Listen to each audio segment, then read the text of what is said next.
அரபின்னு சொல்லுவாங்க. ஒரு வழிகெட்ட ஷைத்தான். நான் தான் அல்லாஹ்னு சொன்னவன், என்னுடைய சட்டை பையில் அல்லாஹ் இருக்கிறான், இப்படி வரம்பு மீறிய கருத்துக்களை பேசுனவன், என்னிடத்தில் அல்லாஹ் இருக்கிறான் பேசுனவன், இது போன்ற ஷைத்தான்களுடைய கொள்கையை இன்னைக்கு சுன்னத் வல் ஜமாத்துங்கிற பேர்ல இந்தியா, இலங்கை போன்ற நாடுகள்ல பிரச்சாரம் செஞ்சுக்கிட்டு இருக்கிறாங்க. அவங்க வைக்கக்கூடிய முக்கியமான ஆதாரங்கள்ல ஒண்ணு இது. இன்றைக்கும் அத்வைதம் கொள்கைன்னு நம்ம ஏற்கனவே சொல்லியிருந்தோம். வஹ்தத்துல் வுஜூத், அல்லாஹ் எல்லா இடத்துலயும் இருக்கிறான், காணுவதெல்லாம் அல்லாஹ் தான், நீயும் அல்லாஹ் தான், நானும் அல்லாஹ் தான், அல்லாஹ் தூண்ல இருக்கிறான், துரும்புல இருக்கிறான் என்று இணை வைப்பான கொள்கையை பிரச்சாரம் செஞ்சுக்கிட்டு இருக்கிறாங்க. இலங்கை போன்ற பகுதிகளில் எல்லாம் அந்த கொள்கை இன்னும் அதிகமாக காணப்படுகிறது. பத்ரு போர்ல நடந்த ஒரு நிகழ்வை வைத்து அவங்க நிறுவ பார்ப்பாங்க. அல்லாஹ்வுடைய தூதர் அவர்கள் சின்ன கற்களை எதிரிகளை நோக்கி அல்லாஹ்வுடைய தூதர் அவர்கள் எறிகிறாங்க. இப்ப ஒரு மனிதர் சின்ன கல்லை தூக்கி இப்படி எரிஞ்சாருன்னா என்ன பாதிப்பு ஏற்படும்? அதிகபட்சம் அந்த சின்ன கல்லு, ஒரு பொடி கல்லு அவருடைய கண்ணுல சின்ன ஒரு பாதிப்பு ஏற்படுத்தும். ஆனா நபிகள் நாயகம் ஸல்லல்லாஹு அலைஹி வஸல்லம் அவர்கள் ஒரு சின்ன பொடி கற்களை எரிகிறாங்க, அது அந்த படையையே தும்சம் செய்கிறது, படையையே காலி பண்ணுது. இப்படியான ஒரு நிகழ்வு நடக்கிறது. அதை பற்றி அல்லாஹ் குர்ஆன்ல சொல்றான், வமா ரமைத்த இது ரமைத்த, நபியே நீங்கள் கல்லை எரிந்த நேரத்தில் நீங்கள் எரியவில்லை, வலாக்கின்னல்லாஹ ரமா, என்றாலும் அல்லாஹ் தான் எறிந்தான். நீங்க எரிஞ்சீங்கன்னா நீங்க எரியல, யார் எறிந்தா? அல்லாஹ் எறிந்தான். இந்த வசனம் வந்துருச்சு. இதை வச்சுக்கிட்டு இவங்க என்ன சொல்றாங்கன்னா, நல்லடியார்களுடைய உடலில் அல்லாஹ் வாழ்வான். ரசூல்லா எரியும் பொழுது ரசூல்லா எரியல, அல்லாஹ் எரிகிறான்னா ரசூல்லாவுடைய கை அல்லாஹ்வுடைய கையாக செயல்பட்டது. அப்போ நல்லடியார்கள் அல்லாஹ்வின் மறுவடிவமாக செயல்படுவார்கள். கண்ணியத்திற்குரிய எல்லாம் வல்ல அல்லாஹ்வின் நல்லடியார்களே, வரலாற்று சுவடுகளில் வழி தவறிய பிரிவுகள் என்ற தலைப்பின் கீழாக கடந்த சில நாட்களாக சில அடிப்படையான கொள்கை சார்ந்த விஷயங்களை நாம் அறிந்து வருகிறோம். அந்த வகையில் நேற்றைய தினம் ஹவாரிஜுகள் உட்பட எல்லா வழிதவறிய பிரிவினர்களும் தவறான முடிவுக்கு செல்வதற்கான காரணமும் தங்களுடைய கொள்கைக்கு தகுந்தாற்போல் ஆதாரங்களை, திருமறை குர்ஆனுடைய வசனங்களை வளைத்து திரித்து மக்களிடத்தில் பிரச்சாரம் செய்வதற்கான காரணமும் குர்ஆனை எப்படி புரிய வேண்டுமோ அந்த அடிப்படைகளை விளங்காதவர்களாக அவர்கள் இருந்ததுதான். குர்ஆனுடைய விளக்கத்தை நாம் எப்படி புரிய வேண்டும், குர்ஆனுடைய வசனங்களை நாம் புரிவதற்கு எந்த விஷயங்களை எல்லாம் கவனிக்க வேண்டும் என்கின்ற அடிப்படை விஷயத்தில் நேற்றைய தினம் சில தகவல்களை நாம் அறிந்தோம்.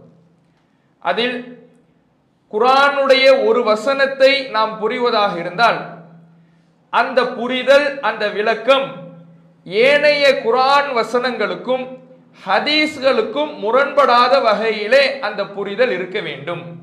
குர்ஆன் என்பது ஒரு வசனம் இன்னொரு வசனத்தை தெளிவுபடுத்துகின்ற வகையிலே, ஒரு வசனத்தின் கருத்து இன்னொரு வசனத்தை பலப்படுத்தக்கூடிய வகையிலே தான் அருளப்பட்டிருக்கிறதே தவிர அதில் எந்த முரண்பாடும் கிடையாது.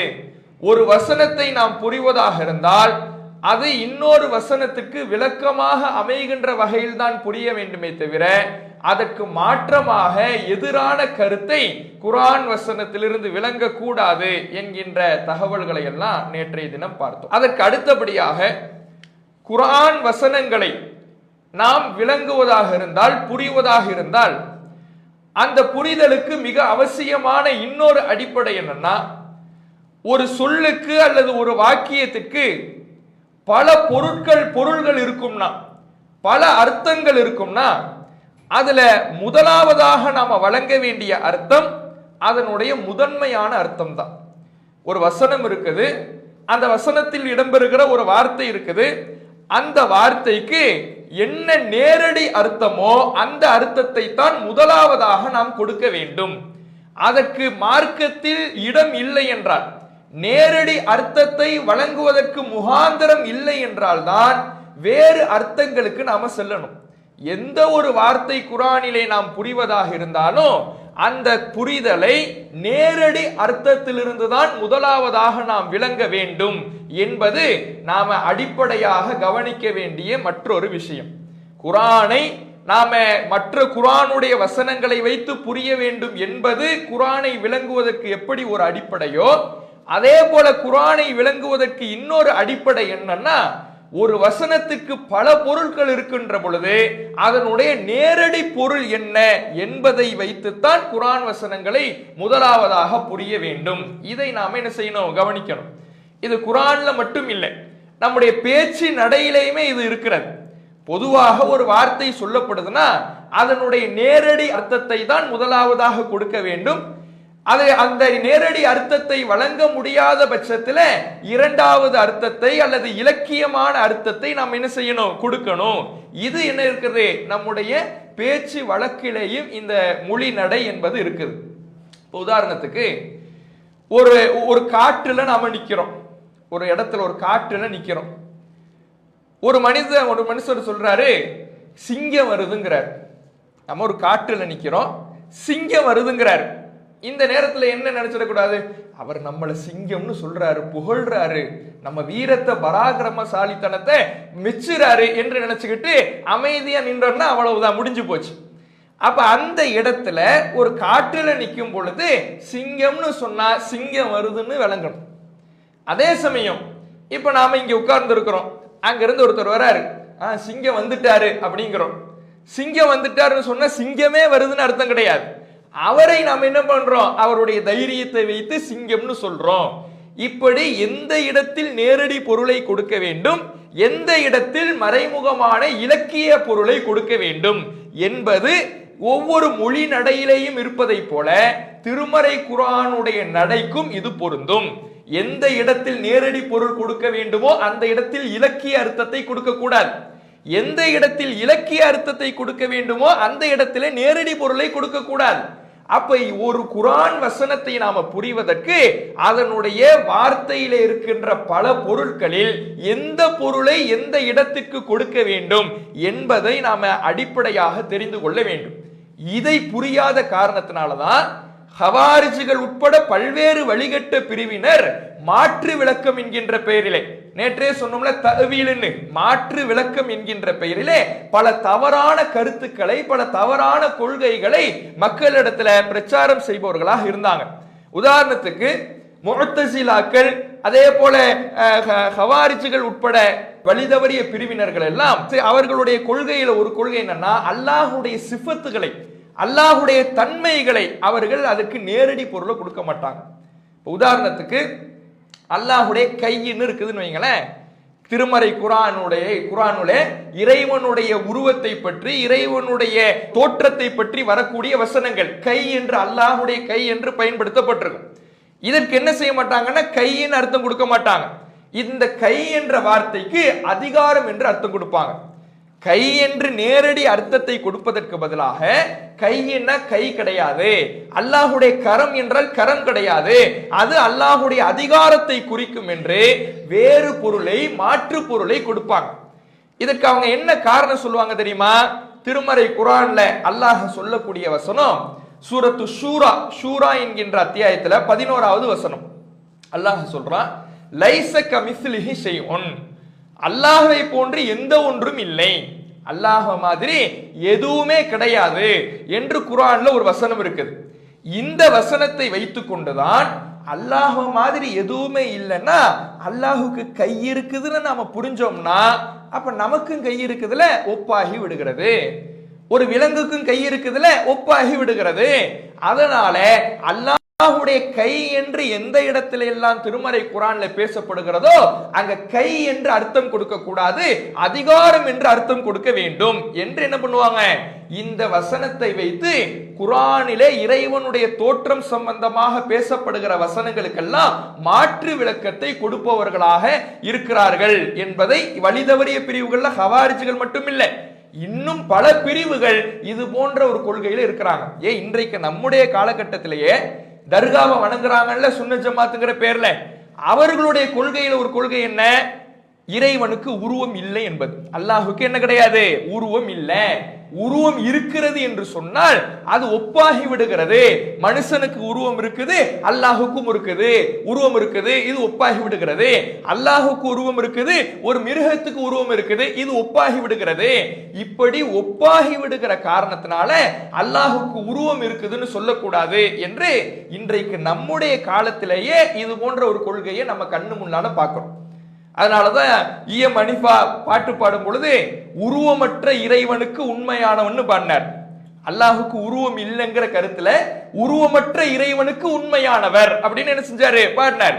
அப்ப அல்லாஹுக்கு உருவம் இல்லை என்கின்ற கருத்து முஸ்லிம்களிடத்துல இன்றைக்கு எப்படி இருக்கிறதோ அதுபோல அன்றைக்கு பல வழிதவறிய கூட்டங்களிலேயும் இந்த கருத்து ஊடுருவியது. அதற்கு காரணம் குர்ஆனுடைய வசனங்கள்ல அல்லாஹ்வை பற்றி பேசப்படுகின்ற வசனங்களுக்கு நேரடி பொருளை கொடுக்காம மாற்று விளக்கத்தை கொடுத்ததுதான் காரணம்.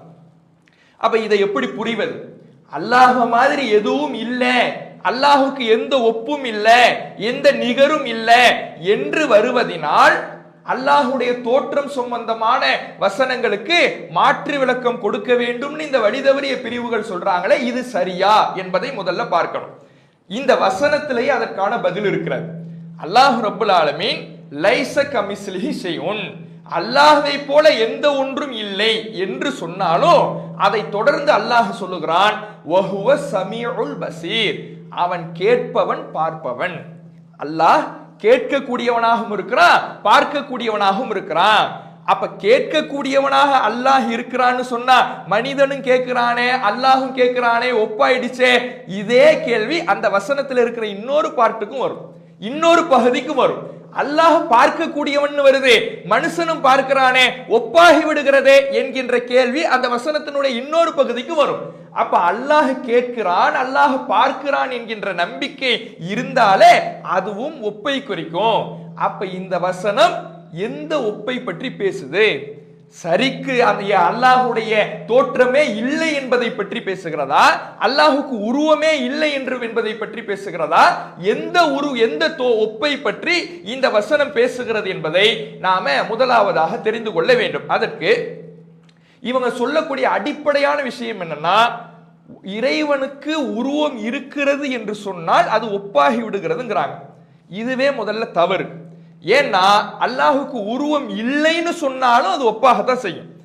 இப்ப காற்றுக்கு உருவம் இருக்குதா இல்லையா? இல்லை. மின்சாரத்துக்கு உருவம் இருக்குதா இல்லையா? இல்லை.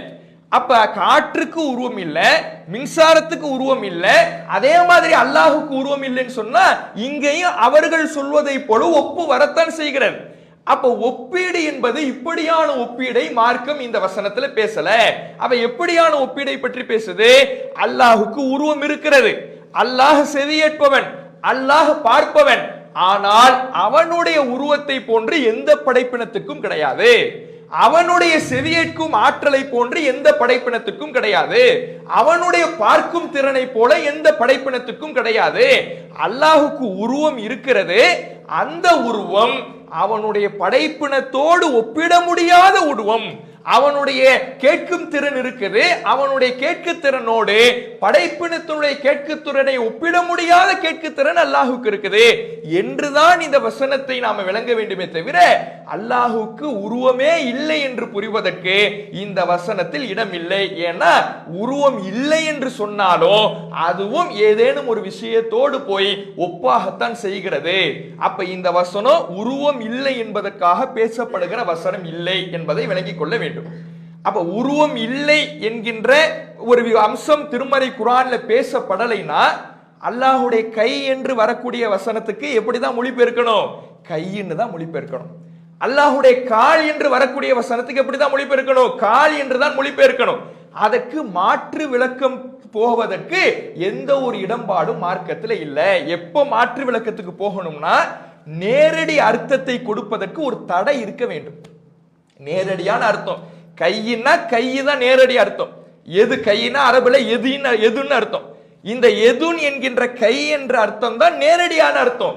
இந்த நேரடியான அர்த்தத்தை அந்த வார்த்தைக்கு திருமறை குர்ஆனுடைய வசனத்துக்கு வழங்குவதற்கு ஒரு தடை இருந்தால் மட்டும்தான் வேறு அர்த்தத்தை கொடுப்பதை நோக்கி போகணும். இப்ப அல்லாஹுக்கு கை இருக்குதுன்னு சொல்றதுல மார்க்கத்துல ஏதாவது தடை இருக்குதா? குர்ஆன்ல ஏதாவது தடை இருக்குதா?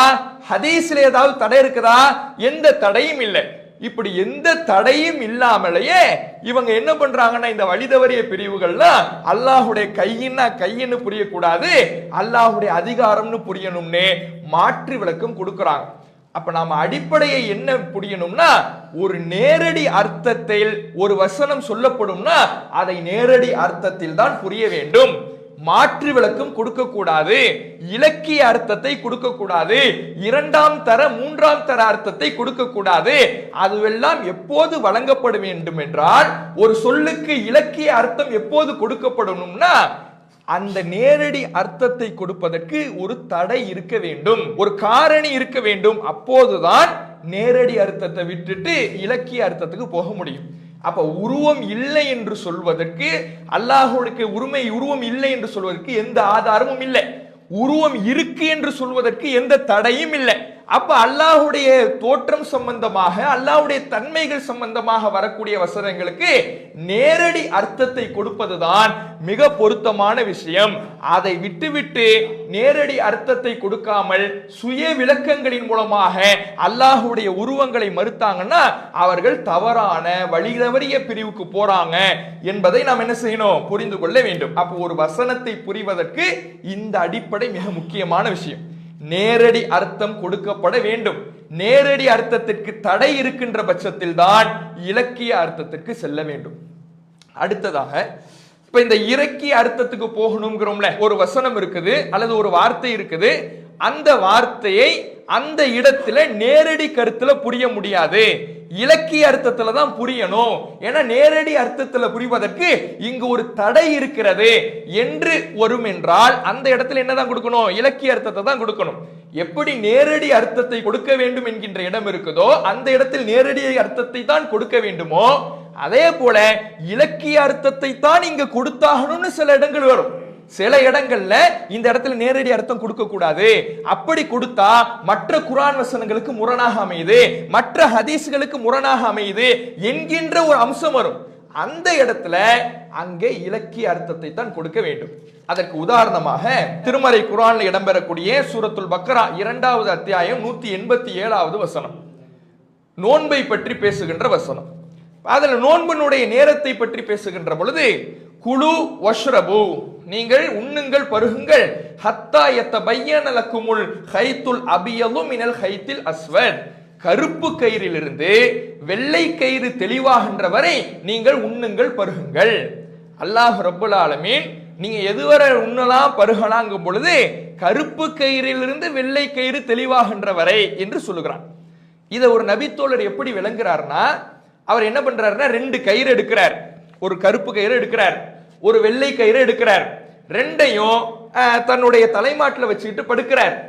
படுத்துட்டு அது இந்த 2 கயிறும் ஒன்னோடு ஒண்ணு பின்னிக்குமா, ரெண்டோடு ஒன்னோடு ஒண்ணு பிரிந்து வருமா என்று சொல்லி அவர் பார்க்கிறார்.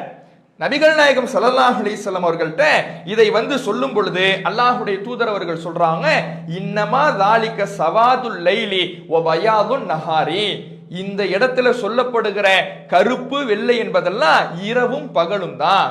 இது வெள்ளை கயிறு கருப்பு கயிறை பத்தி பேசல, உண்மையான கயிறை பத்தி பேசல. இது எதை பத்தி பேசுதுன்னா, இரவை பற்றி இலக்கியமாக சொல்லுது, பகலை பற்றி இலக்கியமாக சொல்லுது, இரவு பகலை பற்றி தான் பேசுதே தவிர உண்மையான கயிறை பற்றி பேசல என்று நபிகள் நாயகம் ஸல்லல்லாஹு அலைஹி வஸல்லம் அவங்க சொல்லி காட்டுறாங்க. அப்ப இந்த இடத்துல கயிறு என்று நேரடி பொருள் கொள்ள முடியாது. ஒரு 2 கயிறை தூக்கி வச்சுக்கிட்டு இந்த கயிறு எப்போ பிரிஞ்சு வருதோ வருமோ அப்பதான் நான் நோன்பை முடிப்பேன், நோன்பை துறப்பேன் என்று சொல்ல முடியுமா? அப்படி சொல்வதற்கான வசனம் இதுல இல்ல. இந்த வசனம் என்பது இரவு பகலைத்தான் அல்லாஹ் ரப்புல் ஆலமீன் இலக்கியமாக சொல்றான். அப்ப இலக்கிய பொருள் கொடுக்கக்கூடிய இடத்துல நேரடி பொருளை கொடுத்தா தவறான முடிவுக்கு தான் போய் விடும் என்பதற்கு இந்த செய்தி சான்றாக இருக்குது. இதே மாதிரி திருமறை குர்ஆன்ல இன்னும் சில இடங்கள் இருக்குது, அந்த இடங்களுக்கும் நாம நேரடி அர்த்தத்தை கொடுக்க முடியாது.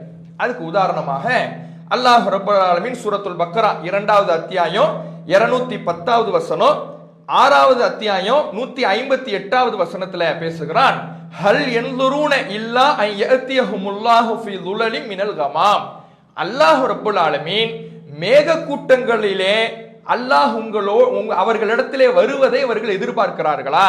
மேக கூட்டங்களுக்கு நடுவுல அல்லாஹ் அவர்களிடத்தில் வருவதை அவர்கள் எதிர்பார்க்கிறார்களா என்று அல்லாஹ் கேட்கிறான். இப்ப இந்த வசனத்துல மக்களை தண்டிப்பதற்கு, கெட்டவர்களை தண்டிப்பதற்கு அல்லாஹ் வருவதை அவர்கள் எதிர்பார்க்கிறாங்கன்னா அல்லாஹ் வரணும்னு அவசியம் இருக்குதா? இந்த இடத்துல அல்லாஹ் வருகிறான் என்ற அர்த்தம் தான் வருது. நேரடியாக புரிவதாக இருந்தால் அல்லாஹ் வருவான் என்று வருகிறது. இப்ப அல்லாஹ் வருவான் என்று வருவதை நாம நேரடி பொருள்ல புரிந்து கொண்டால் அல்லாஹ்வுடைய ஆற்றலை பலவீனப்படுத்துகின்ற ஒரு சூழல் வரும். இறைவனுடைய ஆற்றலை பற்றி பேசுகின்ற மற்ற வசனங்களுக்கு முரணாக அமையும். உதாரணத்துக்கு அல்லாஹ்வுடைய ஆற்றலை பற்றி மற்ற வசனங்கள் பேசுது. எப்படி பேசுது? அல்லாஹ் ஒரு காரியத்தை செய்ய நாடுறான்னா அது நல்ல விஷயங்களோ அல்லது கெட்ட விஷயங்களோ, ஒரு மனிதனுக்கு நன்மையை நாடுவதோ கெட்டதை நாடுவதோ, அல்லாஹ் ஒரு விஷயத்தை செய்ய நாடுகிறான் என்றால் அல்லாஹ் அதற்கு சொல்வதெல்லாம் ஆகு என்று சொல்வான், ஆகிவிடும். அல்லாஹுடைய ஆற்றல் எப்படின்னா, ஒரு விஷயத்தை அல்லாஹ் செய்ய நாடுகிறான் என்றால் அதற்காக அவன் இறங்கி வரணும்னு அவசியம் இல்லை, அர்ஷிலிருந்து அவன் விலகி வரணும்னு அவசியம் இல்லை. அவன் இருக்கின்ற இடத்தில் இருந்து கொண்டே ஆகு என்று சொல்வான், ஆகிவிடும். அவ்வளவு ஆற்றல் படைத்தவன் அல்லாஹ். அப்படியான ஆற்றல் உள்ளவன் இந்த கெட்டவர்களை தண்டிப்பதற்கு, காஃபிர்களை தண்டிப்பதற்கு, முந்தைய சமுதாய மக்களை தண்டிப்பதற்கு அல்லாஹ் இறங்கி வரணும்னு அவசியமா? நேரடியாக வரணும்னு அவசியமா? அப்படி அவசியம் இல்லை. அப்படி அல்லாஹ் நேரடியாக வந்துதான் தண்டிப்பான் என்று நம்புவதாக இருந்தால் அது அல்லாஹுடைய ஆற்றலை பலவீனப்படுத்துவதாக இருக்கிறது. இந்த இடத்துல அல்லாஹ் அவர்களிடம் வருவதை எதிர்பார்க்கிறார்களா என்று நேரடியாக இறைவன் வருவதை போன்ற வாசக அமைப்பு இருந்தாலும் இந்த இடத்துல அல்லாஹ் நேரடியாக வருவதை குறிக்கல, அல்லாஹுடைய தண்டனை வருவதைத்தான் அல்லாஹ் பேசுகிறான். அல்லாஹ்வுடைய தண்டனை சட்டங்கள் அங்கே நடைமுறைப்படுத்தப்படுவதைத்தான், அல்லாஹ் மலக்குமார்களால் அவர்கள் அழிக்கப்படுவதைத்தான் அல்லாஹ் பேசுகிறான். அல்லாஹ்வுடைய கட்டளை வரும், அந்த கட்டளையினால் அவர்கள் அழிக்கப்படுவார்கள். அல்லாஹ் வருவானா அல்லாஹ்வே நேரடியாக வருவாங்கிறது கிடையாது. அல்லாஹ்வுடைய கட்டளை வரும், அல்லாஹ்வுடைய தண்டனை வரும், அதன் மூலமாக அவர்கள் அழிக்கப்படுவார்கள் என்பதாகத்தான் இந்த வசனத்துல புரிந்து கொள்ள வேண்டுமே தவிர இங்க என்ன கொடுத்துடக்கூடாது, நேரடி பொருள் கொடுத்துடக்கூடாது. உருவம் தொடர்பான விஷய வசனங்கள்ல நேரடி பொருளை தான் கொடுத்தாகணும். ஏன்? அங்க தடை இல்லை. இலக்கிய பொருளுக்கு போவதற்கு அங்கே ஒரு மற்ற குர்ஆனுடைய வசனங்களோ மற்ற ஹதீஸ்களோ தடையாக வந்து நிக்கல. அல்லாஹ்வுடைய கை என்று வரக்கூடிய இடத்துக்கு கை என்று மொழிபெயர்த்தால் மற்ற குர்ஆன் வசனங்களுக்கு ஏதாவது முரணா இருக்குதா? இல்ல. மற்ற ஹதீஸ்களுக்கு முரணா இருக்குதா? இல்ல. அப்ப கை என்ற இடத்துக்கு நேரடி அர்த்தத்தை தான் கொடுக்கணும். ஆனா இந்த இடத்துல அல்லாஹ் நேரடியாக வருகிறான் என்று சொன்னால் மற்ற குர்ஆன் வசனங்களுடைய விளக்கங்களுக்கு இது எதிராக அமைவதை போல இருக்கிறது, அல்லாஹ்வுடைய ஆற்றலை பலவீனப்படுத்துவதை போல இருக்கிறது. அதனால் இந்த இடத்துல நேரடி பொருளுக்கு பதிலாக இலக்கிய பொருளை கொடுப்பதுதான் சரியாக இருக்கிறது என்பதை நாம் என்ன செய்யணும், புரிய வேண்டும். அப்ப நேரடி பொருளை கொடுக்க வேண்டிய இடத்துல நேரடி பொருளை கொடுக்கணும், இலக்கிய பொருளை கொடுக்க வேண்டிய இடத்துல இலக்கிய பொருளை கொடுக்க வேண்டும். இதை சரியாக புரிந்து கொள்ளாதனாலதான் எப்படி நேரடி பொருள் கொடுக்க வேண்டிய அல்லாஹுடைய உருவம் தொடர்பான வசனங்கள்ல இலக்கிய பொருளை கொடுத்து அல்லாஹுக்கு உருவம் இல்லை என்று மறுத்தார்களோ, அதே போல இன்றைக்கும் அத்வைதம் கொள்கைன்னு நம்ம ஏற்கனவே சொல்லியிருந்தோம். வஹ்தத்துல் உஜூதும் பாங்க அரபு மொழியில, வஹ்தத்துல் உஜூத், அல்லாஹ் எல்லா இடத்துலயும் இருக்கிறான், காணுவதெல்லாம் அல்லாதான், நீயும் அல்லாதான், நானும் அல்லாதான், அல்லாஹ் தூண்ல இருக்கிறான், துரும்புல இருக்கிறான் என்று ஒரு தவறான ஒரு இணை வைப்பான கொள்கையை இன்றைக்கும் என்ன செஞ்சுக்கிட்டு இருக்கிறாங்க, பிரச்சாரம் செஞ்சுக்கிட்டு இருக்கிறாங்க. இலங்கை போன்ற பகுதிகளில் எல்லாம் அந்த கொள்கை இன்னும் அதிகமாக காணப்படுகிறது. அப்ப இதை எப்படி அவங்க நிறுவுவாங்கன்னா, பத்ரு போர்ல நடந்த ஒரு நிகழ்வை வைத்து அவங்க என்ன செய்ய பார்ப்பாங்க, நிறுவ பார்ப்பாங்க. அந்த பத்ரு போர்ல நடந்த நிகழ்வு எப்படி சொல்லப்படுது? அல்லாஹுடைய தூதர் அவர்கள் அந்த கற்களை எதிரிகளை நோக்கி என்ன செய்யறாங்க, எரிகிறாங்க. சின்ன கற்களை எதிரிகளை நோக்கி அல்லாஹுடைய தூதர் அவர்கள் எரிகிறாங்க. இப்ப ஒரு மனிதர் சின்ன கல்லை தூக்கி இப்படி எரிஞ்சாருன்னா என்ன பாதிப்பு ஏற்படும்? அதிகபட்சம் அந்த சின்ன கல்லு, ஒரு பொடி கல்லு அவருடைய கண்ணுல சின்ன ஒரு பாதிப்பு ஏற்படுத்தும். ரொம்ப பாதிப்பு ஏற்படுத்துறதாக இருந்தா, ஒரு மனுஷரை நோக்கி நாம சின்ன பொடி கல்ல வீசுறதா இருந்தா அந்த கண்ணுல சின்ன பாதிப்பு ஏற்படுத்தலாம். ஆனா நபிகள் நாயகம் ஸல்லல்லாஹு அலைஹி வஸல்லம் அவர்கள் ஒரு சின்ன பொடி கற்களை எரிகிறாங்க, அது அந்த படையையே துவம்சம் செய்கிறது, படையையே காலி பண்ணுது. அப்ப இப்படியான ஒரு காட்சி நடக்கிறது, இப்படியான ஒரு நிகழ்வு நடக்கிறது. அதை பற்றி அல்லாஹ் குர்ஆன்ல சொல்றான். சூரத்துல் அன்ஃபால் 8வது அத்தியாயம் 17வது வசனம். அதுல அல்லாஹ் சொல்றான், வமா ரமைத்த இது ரமைத்த, நபியே நீங்கள் கல்லை எரிந்த நேரத்தில் நீங்கள் எரியவில்லை, வலாக்கின்னல்லாஹ ரமா, என்றாலும் அல்லாஹ் தான் எறிந்தான். நீங்க எரிஞ்சீங்கன்னா நீங்க எரியல, யார் எறிந்தா? அல்லாஹ் எறிந்தான். இந்த வசனம் வந்துடுச்சு. இதை வைச்சுக்கிட்டு இவங்க என்ன சொல்றாங்கன்னா, நல்லடியார்களுடைய உடலில் அல்லாஹ் வாழ்வான். ரசூல்லா எரியும் பொழுது ரசூல்லா எரியல, அல்லாஹ் எரிகிறான்னா ரசூல்லாவுடைய கை அல்லாஹுடைய கையாக செயல்பட்டது. அப்போ நல்லடியார்கள் அல்லாஹ்வின் மறுவடிவமாக செயல்படுவார்கள். இப்னு அரபின்னு சொல்லுவாங்க, ஒரு வழிகெட்ட ஷைத்தான், நான் தான் அல்லாஹ்னு சொன்னவன், நான் தான் அல்லாஹ், என்னுடைய சட்டை பையில் அல்லாஹ் இருக்கிறான், இப்படி வரம்பு மீறிய கருத்துக்களை பேசுனவன், என்னிடத்தில் அல்லாஹ் இருக்கிறான் பேசுனவன். இது போன்ற ஷைத்தான்களுடைய கொள்கையை இன்னைக்கு சுன்னத் வல் ஜமாத்துங்கிற பேர்ல இந்தியா, இலங்கை போன்ற நாடுகள்ல பிரச்சாரம் செஞ்சுக்கிட்டு இருக்கிறாங்க. அவங்க வைக்கக்கூடிய முக்கியமான ஆதாரங்கள்ல ஒண்ணு இது. ரசூல்லா எரியக்கூடிய நேரத்துல ரசூல்லா எரியல, அல்லாஹ் எரிஞ்சான்னா ரசூல்லாவுடைய கை அல்லாஹுடைய கையாக செயல்பட்டது என்று இந்த வசனத்தை விளங்குறாங்க. ஆனா நம்ம ஏற்கனவே சொன்னோம், நேற்றைய தினமே, ஒரு குர்ஆன் வசனத்தை வழிதவறிய கூட்டம் தங்களுடைய மனோயிச்சையின்படி வளைக்கிறது என்றால் அதற்கான பதிலை, அதற்கான தெளிவை அல்லாஹ் ரப்பல் ஆலமீன் அவர்களுக்கு சம்மட்டியடி கொடுக்கின்ற விதமாக அந்த வசனத்திலே வைச்சிருப்பான். அது மாதிரி இந்த வசனத்துல அல்லாஹ் வச்சிருக்கிறான் பாருங்க. அதே வசனத்துல இதற்கு முந்தைய பகுதி எப்படி இருந்ததுன்னா, ஃபலம் தக்துலுஹும் வலாக்கின்னல்லாஹ கத்தலஹும், மக்களை பார்த்து அல்லாஹ் பேசுறான், மூமின்களே, முஸ்லிம்களே, நீங்க எதிரிகளோடு போரிட்டீங்களே, எதிரிகளை கொன்றீங்களே, நீங்க கொல்லல, அல்லாஹ் அவர்களை கொன்றான் வருது. நீங்க கொல்லல, அல்லாஹ் அவர்களை கொன்றான். அப்ப இதை வச்சுக்கிட்டு என்ன சொல்லணும்? அந்த பத்ர் போர்ல கலந்து கொண்ட எல்லா சஹாபாக்களும் அல்லாஹ், ரசூல்லாவுடைய கையை வச்சு ரசூல்லா எரியும் பொழுது ரசூல்லா எரியல, அல்லாஹ் எரிஞ்சான்னு வரக்கூடிய பகுதியை வச்சுக்கிட்டு ரசூல்லாவும் அல்லாவும் வேறு வேறு இல்லை என்று நம்பின மாதிரி அங்க இருந்த சஹாபாக்கள் எல்லாருமே அல்லாஹ்னு நம்பணும். அப்படி நம்பினா என்ன பாதிப்பு ஏற்படும் தெரியுமா? சஹாபாக்கள் பத்ர் போர்ல கொல்லப்பட்டாங்க. சஹாபாக்கள் பத்ர் போர்ல கொல்லப்பட்டாங்களா இல்லையா? பத்ர் சஹாபாக்கள்னு பத்ர்ல கொல்லப்பட்டவர்களுக்கு சுவனம் இருக்குதுன்னு ரசூல்லா நன்மாராயம் சொன்னாங்களே. அப்ப அல்லாஹ்வை கொன்னுட்டான்னு கருத்து எடுப்பாங்களா? அல்லாஹ்வை அபூஜஹல் கூட்டம் கொன்னுடுச்சு அப்படின்னு கருத்து எடுக்க முடியுமா? எவ்வளவு பெரிய இஸ்லாத்தின் அடிப்படையை தகர்த்தெறிகிற கொள்கை இத. இன்னைக்கு இந்த வசனத்தை வச்சு நல்லடியார்களினுடைய உடம்புல அல்லாஹ் வாழ்வான் அப்படின்னு பிரச்சாரம் செஞ்சுக்கிட்டு இருக்கிறாங்க. அப்ப இது போன்ற வசனங்கள்ல எப்படி பொருள் கொள்ளணும், இந்த குர்ஆன் வசனங்களை எப்படி விளங்கணுங்கிற அடிப்படை தெரியாததுனால, தஅவீலுடைய அடிப்படை தெரியாததுனால தான் இந்த வழிகேடுகளை உருவாக்கிக்கிட்டு இருக்கிறாங்க. காலம் காலமாக ஒவ்வொரு வழிதவறிய பிரிவுகளும் இப்படிதான் வழிகெட்டு போயிருக்கிறாங்க. அப்ப இந்த வசனங்களை எப்படி விளங்கணும்? இந்த வசனத்திலே அதற்கான பதிலும் இருக்குதுன்னு நம்ம பார்த்தோம். ரசூலுல்லா எரியும் பொழுது ரசூல்லா எரியல, அல்லாஹ் எரிஞ்சான்னு புரிவதை அல்லாஹுடைய கையும் ரசூல்லாவுடைய கையின்னு ஒண்ணுதான் புரிஞ்சா, சஹாபாக்கள் விஷயத்திலையும் அதே மாதிரி புரிந்தால் அல்லாஹ்வை பலவீனப்படுத்துவதாக ஆகிவிடுகிறது. ஏன்னா சஹாபாக்கள் கொல்லப்பட்டாங்க. அப்ப இது நேரடி பொருளில் பயன்படுத்தப்படல, இது இலக்கிய பொருள்ல பயன்படுத்தப்படுது. எப்படி?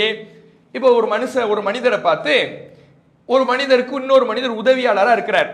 இப்போ ஒரு பெரும் பெரும் பண முதலைகள், அரசியல்வாதிகள், ஒரு கார்பரேட்ல வேலை பார்க்கிறவங்க, கம்பெனிகள்ல வேலை பார்க்கிறவங்க, ஏதோ ஒரு இடத்துல வேலை செய்யக்கூடியவர்கள் தங்களுக்கு என்று உதவியாளர்களை வச்சிருப்பாங்க. அவங்களுக்குன்னு பர்சனல் உதவியாளர்களை வச்சிருப்பாங்க, பிஏக்களை வச்சிருப்பாங்க. அல்லது அவருக்கு ரொம்ப பக்கபலமாக எதை செய்யக்கூடியவராகவும் இருப்பார். அவரை நாம என்னன்னு சொல்லுவோம்? ரைட் ஹேண்டுமோ. இவர் அவரோட ரைட் ஹேண்டுங்க அப்படிம்போம். இவர் அவர வலது கை அப்படி. வலது கைனா வலது கையாவே இருக்கிறாரா? வலது கைன்னு சொன்னா இல்ல இந்த கைக்கு அவர் தொங்கிக்கிட்டு இருக்கிறாரா? இல்ல. அப்படி புரியுமா? இப்படி புரிவதாக இருந்தால், நேரடி பொருளா புரிவதாக இருந்தால், வலது கையினா வலது கையாவே அவர் இருக்கிறார்னு புரியுமா? உதவியாளராக இருக்காருன்னு புரியுமா? உதவியாளராக இருக்கிறார். அது மாதிரி தான் அல்லாஹ் ரசூலுல்லாஹ் எரியும் பொழுது ரசூலுல்லாஹ் எரியல, அல்லாஹ் எரிஞ்சான்னா அல்லாஹ்வே நேரடியாக வந்து எரிஞ்சான்னு அர்த்தம் இல்ல. அல்லாஹ் ரசூலுல்லாஹ்வுக்கு உதவி செய்தார். ஒரு மனிதர் எரியும் பொழுது என்ன பாதிப்பை ஏற்படுத்துமோ அது போன்ற பாதிப்பு அல்லாஹ் கொடுக்கல, அவர்களை அழித்தொழிக்கின்ற வகையிலே அல்லாஹ் ஒரு உதவியை ஏற்படுத்தினான் என்பதைத்தான் இந்த வசனத்திலிருந்து நாம் என்ன செய்யணும், புரிய வேண்டும். இதை இன்னொரு வசனத்தின் மூலமாக நாம தெரிஞ்சுக்கலாம். சூரத்துல் வாக்கியால 63 64வது வசனம். அந்த வசனத்துல அல்லாஹ் சொல்லுகிறான், அஃபரஐத்தும் மா தஹருசூன், நீங்கள் எதையெல்லாம் விவசாயம் செய்கிறீர்கள் என்பதை நீங்கள் பார்க்கவில்லையா? நீங்க என்ன விவசாயம் செய்றீங்கங்கறத நீங்க பார்க்கவில்லையா? அன்தும் தஸ்ரஊனஹு அம் நஹ்னு ஸாரிஊன், நீங்க விவசாயம் செய்றீங்களா இல்ல நாம விவசாயம் செய்றோமா? அல்லாஹ் கேக்குறான். நீங்க என்ன விவசாயம் செஞ்சிருக்கீங்க பாக்குறீங்களா? இதுல விளைஞ்சு நிக்குது, அதையெல்லாம் பாக்குறீங்களா? நீங்க விவசாயம் பண்ணுவதற்காக உழைக்கிறீங்க, நாத்து நடுறீங்க, விவசாயம் பண்றீங்க, விளைஞ்சு நிக்குதுல, அதையெல்லாம் நீங்க பாக்குறீங்களா? இதையெல்லாம் விளைய வச்சது நீங்களா நாமா? அல்லாஹ் கேட்கிறான். அப்ப உடனே இதை வச்சுக்கிட்டு விவசாயிகள்லாம் அல்லான்னு சொல்ல முடியுமா? விவசாயிகள்லாம் அல்லாஹ் அப்படின்னு சொல்லிட முடியுமா? நீங்க விவசாயம் செய்றீங்களா நாம விவசாயம் செய்யறோமான்னு அல்லாஹ் கேட்கிறான். அப்ப அல்லாஹ் வந்து விவசாயம் செய்யறான், விவசாயிகளிடத்தில் அல்லாஹ் வாழ்றான்னு சொல்ல முடியுமா? அப்ப இதை எதை பத்தி பேசுது? அல்லாஹ்வுடைய ஆற்றலை பற்றி பேசுது, அல்லாஹ்வுடைய உதவியை பற்றி பேசுது. நீ வெளிப்படையில செய்யற விவசாயம் செய்யக்கூடியவங்க, நாத்து நடுறீங்க, தண்ணீர் பாய்ச்சறீங்க, உழைக்கிறீங்க, இதை விளைய வைக்கிறது நீங்க நினைக்கிறீங்களா? ஏன் உதவியினால விளையுது, ஏன் ஆற்றல்னால விளையுது. நான் இதை அழிஞ்சு போகணும் நாடினா அழிஞ்சு போயிடும், இது சருகாக மாறணும்னு நினைச்சனா சருகா மாறிடும். ஏன் உதவியினாலதான் இது விளையுது. நீங்க முயற்சி தான் செய்ய முடியுமே தவிர செய்து முடிக்க கூடியவன் நான் என்று தன்னுடைய ஆற்றலை பற்றி எல்லாம் பேசலாம். அதே மாதிரிதான் ரசூலுல்லாஹ் எரிகிறாங்கன்னா நீங்க எரிஞ்ச உடனே அவங்க தோத்து போயிடுவாங்கன்னு நினைக்கிறீங்களா? நீங்க மனுஷன், உங்களால எவ்வளவு எரிய முடியுமோ அவ்வளவுதான் எரிய முடியும். ஆனா நீங்கள் எரிகின்ற ஒரு காரணத்தின் மூலமாக நான் என்னுடைய அருளை கொடுக்கிறேனே, நான் என்னுடைய உதவியை கொடுக்கிறேனே, அதன் மூலமாகத்தான் எதிரிகளை துவம்சம் செய்ய முடியுமே தவிர மனித ஆற்றலினால செய்ய முடியாது என்று அல்லாஹ்வுடைய வல்லமையை பற்றி பேசுகிற வசனத்தை அல்லாஹ்வை கேலி கூத்தாக்குற வகையில இன்றைக்கு வழிகேடர்கள் என்ன பண்றாங்க? மாற்று விளக்கம்ங்கிற பேர்ல இந்த வசனங்களுக்கு திரித்து பேசக்கூடியவங்களாக இருக்கிறாங்க. அப்ப நேரடி பொருள் கொள்ள வேண்டிய இடத்துல நேரடி பொருள் கொள்ளணும், மாற்று விளக்கம் கொடுக்க வேண்டிய இலக்கிய அர்த்தம் கொடுக்க வேண்டிய இடத்துல இலக்கிய அர்த்தம் கொடுக்கணும். இது எல்லா மொழி நடைகள்லையுமே உள்ள ஒன்றுதான் என்பதை நாம் என்ன செய்யணும், அடிப்படையாக புரிந்து கொள்ள வேண்டும். இப்போ நாம ஒரு மனுஷரை பார்த்து, ஒரு மனிதர் நல்ல புத்திசாலியான மனிதரா இருக்கிறார், அவரை பார்த்து நாம சொல்லுவோம் ஆள் நல்ல ஷார்ப்பும்போம், ஆள் நல்ல ஷார்ப்பும்போம். ஷார்ப் பண்ணோன்னு தொட்டி பார்த்து என்னங்க இவ்வளவு கூர்மையா இருக்குன்னு சொல்ல முடியுமா? அப்படி சொன்ன என்ன, இவர் ரொம்ப ஷார்ப்பா இருக்காரேமோ. ஒருத்தர் ஷார்ப்பா இருக்கிற மனிதரை பார்த்து நீ ஒரு தொட்டு பார்த்துட்டு என்ன இவ்வளவு ஷார்ப்பா இருக்கிறீங்கடா, நீங்க அதை விட ஷார்ப்பா இருக்கிறீங்கன்னு.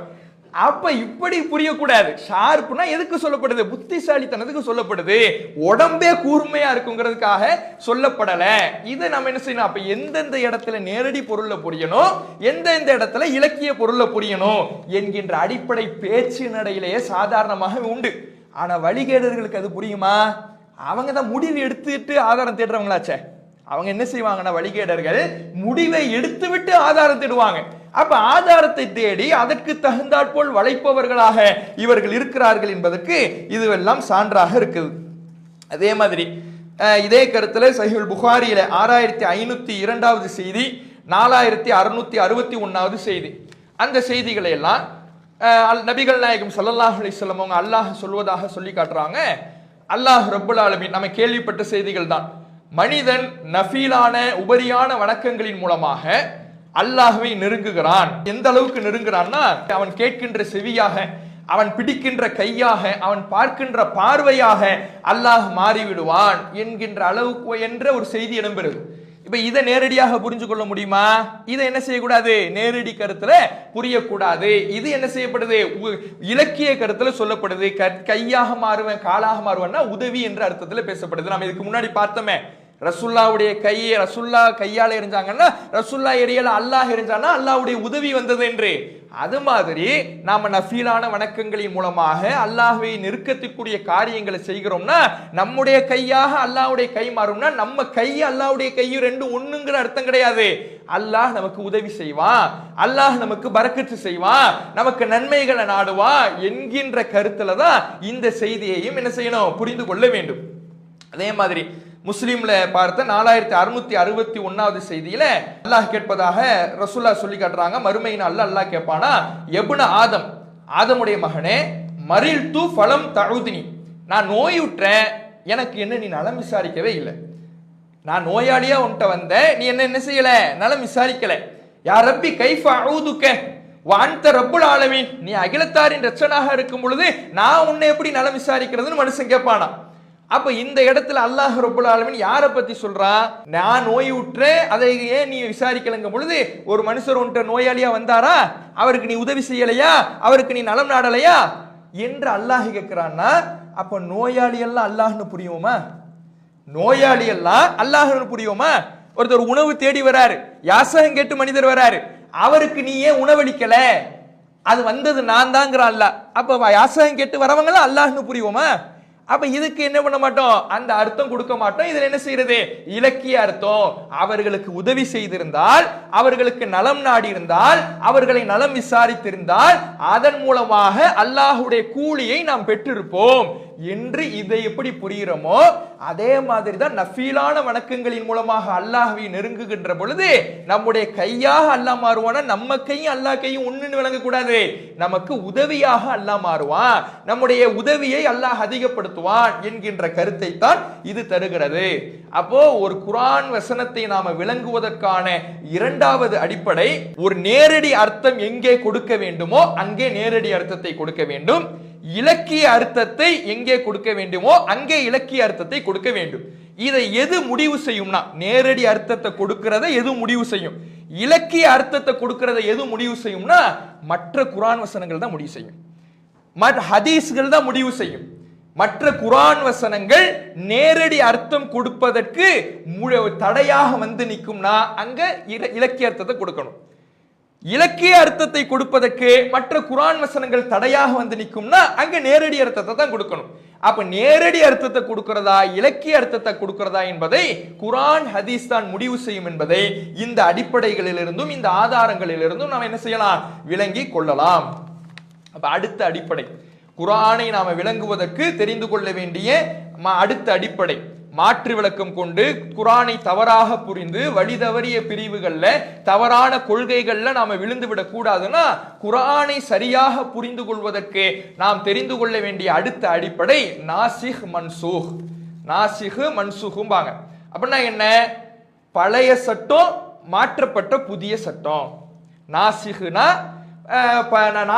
புதிய சட்டம், மன்சூஹ்னா மாற்றப்பட்ட பழைய சட்டம். இப்ப இந்த நாசிஹ்னா என்ன, மன்சூஹ்னா என்ன, இந்த சட்டம் மாறுபடுதல்னா என்ன என்பதையும் நாம் என்ன செய்யணும், தெரிந்து கொள்ள வேண்டும். அல்லாஹ் ரப்புல் ஆலமீன் குர்ஆன்ல சொல்லும் பொழுது நாம எந்த வசனத்தை மாற்றினாலும் அல்லது உங்களுக்கு மறக்கடிக்க செய்தாலும் யஅதி பி கைரின் மின்ஹா, அதைவிட நஅதி பி கைரின் மின்ஹா, அதைவிட சிறந்ததை நாம் கொண்டு வருவோம் என்று அல்லாஹ் சொல்றான். நாம எந்த வசனத்தை மாற்றினாலும், ஒரு வசனத்தினுடைய கருத்தை உங்களுக்கு மாற்றி கொடுத்தாலும், ஒரு காலத்தில் ஒரு கருத்தை கொடுத்து அடுத்து பிறகு வேறொரு சட்டத்தை உங்களுக்கு மாற்றி கொடுத்தோம்னா அந்த மாற்றி கொடுக்கப்பட்ட சட்டம் உங்களுக்கு நன்மையாக வரும். புதிய சட்டம் இருக்குதே அது அல்லாஹ்விடமிருந்து உங்களுக்கு கிடைச்ச அருள் என்பதை அல்லாஹ் ரப்புல் ஆலமீன் குர்ஆன்ல சொல்லி காட்டுறான். நபிகள் நாயகம் ஸல்லல்லாஹு அலைஹி வஸல்லம் காலத்துல ஒரு அல்லாஹ்வுடைய தூதர் அவர்களுக்கு ஒரு வசனம் அருளப்படுது. என்ன வசனம், அதாவது உங்களுடைய உள்ளங்களில் இருப்பதற்கும் விசாரணை இருக்குதுன்னு ஒரு வசனம். சூரத்துல் பக்கராவுல கடைசி 3 வசனங்கள் இருக்குதுல்ல, அதுல 284வது வசனம். அந்த வசனத்துல அல்லாஹ் ரப்புல் ஆலமீன் உங்களுடைய உள்ளங்களில் இருப்பதற்கும் விசாரணை இருக்குதுங்கிறான். சஹாபாக்களுக்கு ஒரு பதட்டமா போச்சு. சரி, நம்ம செய்யக்கூடாதுன்னா சரி செய்யாம இருந்துடலாம், மனசை எப்படி கட்டுப்படுத்த முடியும், மனசுல நினைக்கிறதெல்லாம் வெளியே வந்தா என்ன ஆகும் யோசிச்சு பாருங்க. நம்ம மனசுல நினைக்கிறதெல்லாம் வெளியே கேக்குதுன்னு வைங்களேன், ஒரு பய உயிரோட இருக்க முடியாது, எல்லாம் வெட்டி குத்திக்கிட்டு என்ன பண்ணுவோம், சாவோம். சில பேர் நம்ம முன்னாடி நிப்பாங்க, ஆனா நம்ம சிந்தனை அவரை பத்தி வேற எங்கெங்கே போய்கிட்டு இருக்கோம். அதெல்லாம் வெளியே கேட்டுச்சுன்னு வைங்க, அவ்வளவுதான், முடிஞ்சு போச்சு. அப்ப இது மாதிரி ஒரு சட்டம் வருது. நீங்க உள்ளத்துல என்னெல்லாம் நினைக்கிறீங்களோ அதுக்கு அல்லாஹ் இடத்துல விசாரணை இருக்குது. சஹாபாக்களுக்கு ஒரே கஷ்டமா போச்சு. அல்லாஹ்வுடைய தூதரே, இன்னால் நுத்தி கூலி ஹாதா, இதுக்கு நாங்க சக்தி பெறவே மாட்டோம். தொலை சொன்னீங்க தொழுதோம், சக்காத்து கொடுக்க சொன்னீங்க சக்காத்து கொடுத்தோம், மார்க்கத்தினுடைய கடமைகளை எல்லாம் நமக்கு சொல்லி கொடுத்தீங்க, எல்லாத்துக்கும் கட்டுப்பட்டுட்டோம். ஆனா இது எங்களுடைய சக்திக்குட்பட்டது இல்லைங்கிறாங்க. அப்ப நபிகள் நாயகம் ஸல்லல்லாஹு அலைஹி வஸல்லம் அவங்க சொல்றாங்க, யூத கிறிஸ்தவர்கள் சொல்வதை போல நீங்க சொல்ல நாடுறீங்களா? அவங்க தான் சமிஅனா வஅஸைனா, கேட்டுட்டோம் மாறு செய்தோம்னு மாறு செய்வாங்க. அல்லாஹ்விடத்திலிருந்து ஒரு சட்டம் அவங்களுக்கு கொடுக்கப்பட்டா அதை காது கொடுத்து கேட்டுடுவாங்க. ஆனா சிகளால செய்ய முடியாதுன்னு மாறு செய்வாங்க. அது மாதிரி நீங்க செய்ய முடிவு செய்றீங்களா? அல்லாஹ்வுடைய தூதர் அவர்கள் கேட்டுட்டு நீங்க உங்களுடைய நாவினால் அல்லாஹுக்கு நாங்க கட்டுப்பட்டோம், அல்லாஹ்வுடைய தூதருக்கு கட்டுப்பட்டோம்னு சொல்லிக்கிட்டே இருங்கன்னு அல்லாஹ்வுடைய தூதர் அவர்கள் சொன்ன உடனே அந்த செகண்ட்ல சொல்ல ஆரம்பிச்சவங்க தான் நாங்க அல்லாஹுக்கு கட்டுப்பட்டோம், அல்லாஹ்வுடைய தூதருக்கு கட்டுப்பட்டோம், இப்படியே சொல்லிக்கிட்டே இருக்கிறாங்க. சொல்லிக்கிட்டே இருக்கும்போது என்ன ஆகுது, வேறு நினைப்பு மனசுக்கு வரவே இல்லை. அந்த வார்த்தைகளுக்கு நாவும் கட்டுப்பட்டுடுச்சு, உள்ளமும் பழகிடுச்சு. அதை தாண்டி வேறு எந்த சிந்தனையும் வரல. உள்ளத்துல நினைக்கிறதுக்கு விசாரணைங்கும் பொழுது உள்ளத்தையே தங்க கண்ட்ரோலுக்கு கொண்டு வந்து, உள்ளத்தையே தங்க கட்டுப்பாடுக்கு கொண்டு வந்து, வேறு சிந்தனைக்கு இடமளிக்காம நபித்தோழர்கள் முழுவதுமாக கட்டுப்பட்டு மாறின உடனே அல்லாஹ் ரப்புல் ஆலமீன் அடுத்து ஒரு வசனத்தை அருளி அந்த சட்டத்தை மாற்றுகிறான். லா யுகல்லிஃபுல்லாஹு நஃப்ஸன் இல்லா உஸாஹா, எந்த ஆத்மாவையும் சக்திக்கு மீறி அல்லாஹ் சிரமப்படுத்த மாட்டான், சக்திக்கு மீறி சோதிக்க மாட்டான். நீங்க கஷ்டம், உங்களுக்கு உள்ளத்தை கட்டுப்படுத்துறது கஷ்டம். ஆனா சொன்ன உடனே சஹாபாக்கள் கட்டுப்பட்டு நின்றாங்கல்ல, அதற்கு பரிசாக அல்லாஹ் என்ன கொடுக்குறான்னா, இந்த சட்டம் இனிமே கிடையாது, உள்ளத்துல நினைக்கிறதுக்கு விசாரணை இல்ல, உள்ளத்துல நினைக்கிறதுக்கு தண்டனை இல்ல, நீங்க கவலைப்பட வேண்டாம் என்று அல்லாஹ் மாற்றி அமைக்கிறான். அப்ப ஒரு வசனம், ஒரு சட்டம் கொடுக்கப்பட்டு அல்லாஹ் தன்னுடைய அருளை நிரூபிப்பதற்காக கூட அதைவிட இலகுவான சட்டத்தை கொடுத்து தன்னுடைய அருளை அல்லாஹ் பொழிவான். சட்டத்தை அல்லாஹ் மாற்றி அமைக்கிறான்னு அல்லாஹ்வுக்கு சட்டம் தெரியாம மாற்றி அமைக்கல. முன்னாடி ஒரு சட்டம் சொல்றான், பின்னாடி ஒரு சட்டம் சொல்றான். ஏன் அல்லாஹ் மாற்றி மாற்றி சொல்லுகிறான்? ஏன்னா இறை மறுப்பாளர்கள்லாம் இதை வச்சு விமர்சிப்பாங்க. அல்லாஹ் முதல்ல உங்க கடவுள் முதல்ல ஒரு சட்டம் சொல்றாரு, ரெண்டாவது ஒரு சட்டம் சொல்றாரு, அல்லாஹுக்கு தெரியாதா? இதை முதல்ல சொல்லியிருக்க வேண்டியதானே இப்படிம்பாங்க. அல்லாஹுக்கு தெரியும், எல்லா காலத்தையும் அறிந்தவன் அல்லாஹ். ஆனா மனுஷன் உணரணும்ல, அல்லாஹுடைய அருளை தெரிஞ்சுக்கணும்ல, அல்லாஹ் எவ்வளவு விசாலமானவன்னு புரிஞ்சுக்கணும்ல. அப்ப அல்லாஹ் முதல்ல ஒரு சட்டத்தை கொடுப்பான், அதுல தன்னுடைய அருளை, தன்னுடைய கருணைய மனுஷனுக்கு உணர்த்துவதற்காக அதை விட இலகுவானதை அடுத்து கொடுத்து அதுல இருந்து உன்னை எப்படி காப்பாத்தின பாத்தியான்னு தன்னுடைய அருளை அல்லாஹ் நிரூபிப்பான். இப்படியான மாற்றப்படுகின்ற சட்டங்களும் என்ன செய்யுது இருக்குது. அப்ப இதை நாம் என்ன செய்யணும், புரிந்து கொள்ள வேண்டும். அப்ப மாற்றப்பட்ட பழைய சட்டம் எது, புதிய சட்டம் எது என்பதை நாம முதல்ல குர்ஆனை விளங்குவதற்கு தெரிந்து கொள்ள வேண்டும். இல்லைன்னு வைங்களேன், நாம முரண்பாடு கற்பிச்சிடுவோம். எது பழைய சட்டம் எது புதிய சட்டம்னு குர்ஆன்ல நமக்கு தெரியலன்னு வைங்க, எது முந்தி அருளப்பட்டது எது பிந்தி அருளப்பட்டதுன்னு தெரியலன்னு வைங்களேன், குர்ஆன்ல முரண்பாட்டை கற்பிச்சிடுவோம். ஏன்னா அது இல்லங்குது இது இருக்குதுங்குது, பழைய சட்டம் இல்லங்குது இது இருக்குதுங்கிறதேன்னு சொல்லி குர்ஆன்ல நாம முரண்பாட்டை கற்பித்து விடுவோம். அப்ப எது பழைய சட்டம் எது புதிய சட்டம்ங்கிறத நாம தெரியணும். இப்ப இதுக்கு நோன்பு சம்பந்தமான ஒரு வசனத்தை பாருங்க.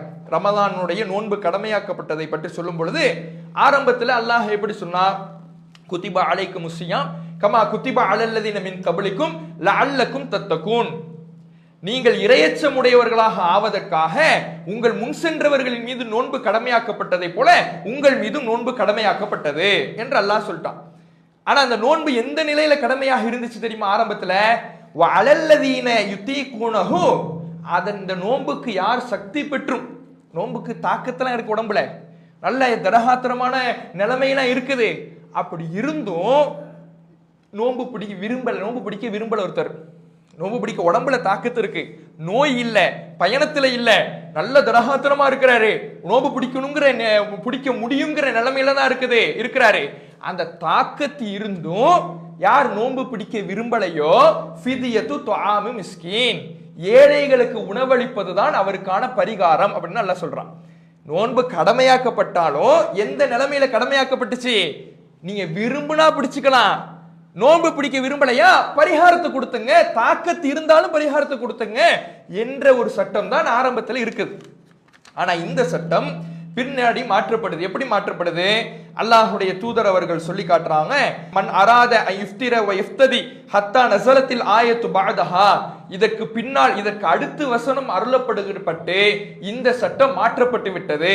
அதுக்கு பின்னால் உள்ள சட்டம் என்ன, வசனம் என்னன்னா, மன் ஷஹீத மின்கும் ஷஹர ஃபல்யசும்ஹு. உங்களில் யாரு ரமதான் மாதத்தை அடைகிறாரோ அவர் நோன்பு நோற்று தான் ஆகணும். ஃபிதியாலாம் கிடையாது. சக்தி இருந்தாலும் நோன்பு பிடிக்கிறதுக்கு ஆற்றல் இருந்தாலும் எனக்கு விருப்பம் இல்லைன்னு ஃபிதியாலாம் கொடுக்க முடியாது. நீங்க நோன்பு பிடிச்சுதான் ஆகணும் என்று அல்லாஹ் என்ன செஞ்சுட்டான், நமக்கு சட்டம் சொன்னதுனால இந்த நோன்பை பிடிக்காமல் விட்டவர்களுக்கு ஃபிதியா கொடுக்கின்ற அந்த பரிகாரத்தை அல்லாஹ் நீக்கிட்டு நீங்க நோன்பு தான் பிடிக்க வேண்டும். முடியலையா வேறு நாள்ல பிடிங்க, வேறு நாட்கள்ல நோற்றுங்க. நோயாளியா இருக்கிறீங்களா, இந்த நாள்ல பிடிக்க முடியலையா பின்னால வேறொரு நாள்ல நோட்டு பிடிச்சுங்க என்று அல்லாஹ் ரப்பல் ஆலமீன் இந்த சலுகையை நமக்கு என்ன செய்யறான், மாற்றி தருகிறான் என்பதை சூரத்துல் பக்ராவுல 184 185வது வசனத்துல பார்க்கிறோம். இது தொடர்பான செய்தி புகாரில 4507வது ஹதீஸாக இடம்பெறுகிறது. அப்ப முந்தைய சட்டம் என்ன, பிந்தைய சட்டம் என்னன்னு நாம தெரிஞ்சுக்கணும். எது பழைய சட்டம், எது புதிய சட்டம், எந்த சட்டம் மாற்றப்பட்டுடுச்சு, இதை தெரிஞ்சாதான் முரண்பாடு இல்லாம மார்க்கத்தை புரிய முடியும். முரண்பாடு இல்லாம நம்ம மார்க்கத்தை விளங்க முடியும். இது தெரியலன்னு வைங்களேன், சட்டத்தை போட்டு குழப்பிக்குவோம். எது எப்படி இந்த சட்டத்தை விளங்குறதுன்னு தெரியாது. என்ன அது இல்லங்குது, இது இருக்குதுங்குது, இதை எப்படி புரிகிறது? நாம் முரண்பாடு கற்பிச்சிடுவோம். அப்ப நம்முடைய அறியாமையினால் அல்லாஹுடைய வேத வசனங்களை மோத விடக்கூடாது.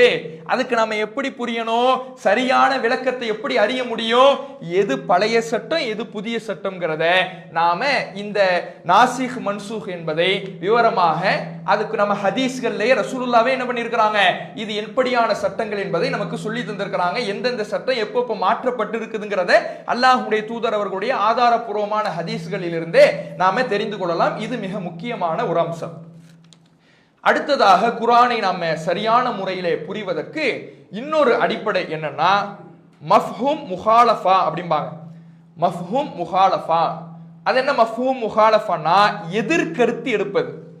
ஒரு வசனம் இருக்குதுன்னா அதில் நேரடியாக புரிந்து விளங்குகிற கருத்தும் இருக்கும், அதை ஆப்போசிட்டா யோசித்து புரிந்து விளங்குகிற கருத்தும் இருக்கும். அதை நேர் எதிராக அப்படியே ஆப்போசிட்டா விளங்கி புரிந்து விளங்குகிற சட்டமும் இருக்கும். இதற்கு தான் மஃஹூம் முஹாலஃபான்னு சொல்லுவாங்க. இப்படியான இந்த மஃஹூம் முஹாலஃபா என்பதை சில இடங்கள்ல சில சட்டங்கள்ல நாம எடுக்கலாம், சில சட்டங்கள்ல எடுக்க முடியாது. அது எப்படின்னா, உதாரணத்துக்கு பார்ப்போமே, சூரத்துல் இஸ்ரா 17வது அத்தியாயம் 31வது வசனம். அல்லாஹ் இதுல சொல்றான், வலா தக்துலு அவுலாதக்கும் ஹஷியத்த இம்லாக். நீங்கள் வறுமைக்கு பசிக்கு பயந்து உங்க பிள்ளைங்களை கொல்லாதீங்க. பசிக்கு பயந்து உங்க குழந்தைகளை நீங்க கொல்லாதீங்க. இது அல்லாஹ் சொல்லுகிற நேரடி வசனம். இதை எதிர்கருத்து எடுக்கிறேன்னு, அப்ப பசிக்கு பயப்படலைன்னா பிள்ளைங்களை கொண்டுக்கலாம், இப்படி எடுக்க முடியுமா? பசிக்கு பயந்து உங்க பிள்ளைங்களை கொல்லாதீங்கன்னா அப்ப பசிக்கு நான் பயப்படல, வறுமைக்கு அஞ்சல, வேறு காரணத்துக்காக என் பிள்ளைங்க நான் கொலை செஞ்சிடலாம். இப்ப இன்னைக்கு கூட சில செய்திகளை பாக்குறோம்ல, என் புள்ள கருப்பா பிறந்துருச்சுன்னு ஒருத்தன் கொண்டு இருக்கிறான். எவ்வளவு பெரிய மோசமானவனு பாருங்க. அப்ப இப்படி சட்டம் எடுக்க முடியுமா? பசிக்கு பயந்து உங்க பிள்ளைங்களை கொல்லாதீங்கன்னா அப்ப மத்த காரணத்துக்காக பிள்ளைங்களை கொண்டிருக்கலான்னு சட்டம் எடுக்க முடியுமா? அப்படி இதுல எடுக்கக்கூடாது. இதுல எதிர்கருத்து எடுக்கக்கூடாது. ஏன் எதிர்கருத்து எடுக்கக்கூடாது? இதுல அல்லாஹ் பசிக்கு பயந்துங்கிற காரணத்தை வைத்து தடை செய்யல, கொலைங்கிற அந்த காரியத்தையே தடை செஞ்சிருக்கிறான். அந்த தன்மை, பசி என்கின்ற ஒரு தன்மைக்காக இந்த காரியம் தடை செய்யப்படல. கொலை என்கின்ற பிள்ளைகளை கொலை செய்தல் என்கின்ற காரியமே ஹராம், அது செய்யவே கூடாது. அப்படி தடை செய்யவே, அப்படியான ஒரு காரியத்தை நீங்க செய்யவே கூடாது. பசிங்கிறது ஏன் அல்லாஹ் சொல்றான்? அன்றைய காலகட்டத்துல அதனாலதான் பிள்ளைங்கள் அதிகமா கொன்றாங்க, வறுமைக்கு பயந்து. பிள்ளைங்க ஏன்னா அன்றைக்கு அவ்வளவு வறுமைகள் இருந்துச்சு, சாப்பாட்டுக்கு கஷ்டம் இருந்துச்சு, தன்னுடைய உணவுக்கே கஷ்டப்படுற சூழல் இருந்துச்சு. அதனால பசிக்கும் வறுமைக்கும் பயந்து அவங்க அன்னைக்கு கொண்டுகிட்டு இருந்தாங்க. அது அப்படி கூட நீங்க செய்யக்கூடாது. பசி இருந்துச்சுன்னா உனக்கு நீயா உணவளிக்கிற, நான் உணவளிக்கிறேன், நான் ரிஸ்க் வழங்குறேன், நீ ஏன் கொல்லுற, கொல்லக்கூடாது என்று அன்றைக்கு இருந்த பெரும்பான்மை காரணத்தை அல்லாஹ் சொல்லி அதை தடுக்கிறான். அந்த காரணம் இருந்தால்தான் தடைன்னு கிடையாது, கொலை செய்வதே தடை. இதுல என்ன செய்யக்கூடாது? எதிர்கருத்து எடுக்க கூடாது. இதை நாம் என்ன செய்யணும்? விளங்க வேண்டும். இதை இன்னொரு சம்பவத்தின் வாயிலாக நம்ம தெரிந்து கொள்ளலாம். சூரத்து தௌபாவுல 9வது அத்தியாயம் 80வது வசனத்துல அல்லாஹ் சொல்லி காட்டுகிறான். நயவஞ்சகர்களை பற்றி சொல்லும் பொழுது இஸ்தக்ஃபிர் லஹும் அவுலா தஸ்தக்ஃபிர் லஹும், நீங்க அவர்களுக்கு மன்னிப்பு தேடினாலும் சரி, அவர்களுக்கு பாவ மன்னிப்பு தேடவில்லை என்றாலும் சரி, இன் தஸ்தக்ஃபிர் லஹும் 70 மர்ரா, 70 முறை அவர்களுக்கு நீங்கள் பாவ மன்னிப்பு தேடினாலும் ஃபலை யக்ஃபிர் அல்லாஹ் லஹும், அவர்களுக்கு அல்லாஹ் மன்னிக்க மாட்டான். அவங்களுக்கு நீங்க பாவ மன்னிப்பு தேடினாலும் சரி தேடலைனாலும் சரி எல்லாம் ஒண்ணுதான். நீங்க 70 முறை நயவஞ்சகர்களுக்கு பாவ மன்னிப்பு தேடினாலும் அல்லாஹ் மன்னிக்க மாட்டான். நபிகள் நாயகம் ஸல்லல்லாஹு அலைஹி வஸல்லம் அவர்கள்ட்ட அப்துல்லாஹ் இப்னு உபை, அந்த நயவஞ்சகர்களுடைய தலைவன், அவன் இறந்த பிறகு அவருடைய மகனார் ரசூலுல்லாஹ்ட்ட வந்து நீங்க தான் தொலை வைக்கணும் அப்படின்னு அழைக்கிறார். நபிகள் நாயகம் ஸல்லல்லாஹு அலைஹி வஸல்லம் அவங்க போறாங்க. போகும் பொழுது அப்ப உமர் ரலியல்லாஹு அவர்கள் ரசூலுல்லாஹ்வுடைய ஃபஹதபி சௌபி ரசூலில்லாஹ், ரசூலுல்லாஹ்வுடைய ஆடையை பிடிச்சு இழுத்து, அல்லாஹ்வுடைய தூதரே நீங்களா அவனுக்கு தொலை வைக்க போறீங்க? வகது நஹாக ரப்புக அன் நுஸல்லி அலைஹி, அவை நயவஞ்சகர்களின் மீது நீங்கள் அருள் வேண்டுவதை, பாவ மன்னிப்பு தேடுவதை அல்லாஹ் உங்களுக்கு தடை செய்திருக்கிறானே, நீங்க ஏன் அவனுக்கு தொலை வைக்க போறீங்க? அவனுக்கு தொலை வைப்பதை அல்லாஹ் ரப்புல் ஆலமீன் உங்களுக்கு தடை செய்திருக்கும் பொழுது நீங்க ஏன் அவனுக்கு தொலை வைக்க போறீங்க? உமர் ரலியல்லாஹு அவர்கள் கேட்கிறாங்க. அப்ப நபிகள் நாயகம் ஸல்லல்லாஹு அலைஹி வஸல்லம் அவங்க சொல்றாங்க, அஸீதுஹு அல 70, அல்லாஹ் என்ன சொல்லியிருக்கிறான்னா 70 முறை தான் பாவ மன்னிப்பு தேடக்கூடாதுன்னு சொல்லியிருக்கிறான், நான் 70ஐ விட அதிகமாக பாவ மன்னிப்பு தேடுவேன்ட்டாங்க. நபிக்கும் தவறு வருங்கிறதுக்கும் இதுவும் ஒரு சான்று.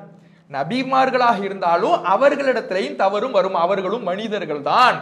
இன்னொன்னு, இது இறை செய்தி என்பதற்கே சான்று. ஒரு இறை செய்தி என்பதற்கே இது சான்று. என்ன, எப்படி? இது ரசூலுல்லாவாக சொன்னதுன்னு சில பேர் இஸ்லாத்தின் பேரில் இஸ்லாத்தின் மேல குறை காண்றவங்க சொல்றாங்களே, ரசூலுல்லாவே சொல்லியிருந்தா தான் மேல உள்ள தவறை எடுத்து சொல்லியிருப்பாங்களா? தான் மேல ஒரு தவறு வந்ததை சொல்லியிருப்பாங்களா? சொல்ல மாட்டாங்க. தன்னை கண்டிக்கிற மாதிரியான வசனங்களை எடுத்து சொல்லியிருப்பாங்களா? சொல்லியிருக்க மாட்டாங்க. அப்போ அல்லாஹ் ரப்புல் ஆலமீன் 70 முறை என்று சொன்னார் என்றால் நான் மன்னிக்கவே மாட்டேன் என்பதற்காக அல்லாஹ் சொல்றான். ஆனா ரசூலுல்லாஹ் எப்படி புரிஞ்சுக்கிட்டாங்கன்னா 70 முறை பாவ மன்னிப்பு தேடினால் தான் அல்லாஹ் மன்னிக்க மாட்டான், அதை விட அதிகமாக தேடினால் மன்னிப்பான் என்று அல்லாஹுடைய தூதர் அவர்கள் சொல்லி விளங்கிக்கிட்டாங்க. அதற்கு பிறகு அல்லாஹ் ரப்புல் ஆலமீன் அல்லாஹுடைய தூதர் அவர்களை கண்டிக்கின்றான். வலா துஸல்லி அஹதின் மின்ஹும் மாத அபதா, அவர்களிலிருந்து யார் மரணித்தாலும் ஒருபோதும் அவர்களுக்கு நீங்க தொலை வைக்காதீங்க என்று நபிகள் நாயகம் ஸல்லல்லாஹு அலைஹி வஸல்லம் அவர்களுக்கு மறுகட்டளை போட்டு அல்லாஹுடைய தூதர் அவர்களை அல்லாஹ் கண்டிக்கக்கூடிய வசனத்தை பார்க்கிறோம். அப்போ இந்த எதிர்கருத்து எடுப்பது என்பது ஒரு சில இடங்களில் தான் பொருந்துமே தவிர மார்க்கத்தினுடைய மற்ற ஆதாரங்களுக்கு முரணாக எதிர்கருத்து என்பது எடுக்கக்கூடாது. குழந்தைகளை பசிக்கு அஞ்சு கொள்ளாதீங்கன்னா, பசிக்கு பயப்படலைன்னா நான் கொன்றுக்குவேன் என்று சட்டம் எடுக்கக்கூடாது. மற்ற ஆதாரங்களுக்கு முரணாக, மற்ற குர்ஆன் வசனங்களுக்கு முரணாக, மற்ற ஹதீஸ்களுக்கு முரணாக ஒரு வசனத்துக்கு எதிர்கருத்து என்பது எடுக்கக்கூடாது என்பதை நாம் என்ன செய்யணும்? புரிந்து கொள்ள வேண்டும். எப்படி எடுக்கலாம்?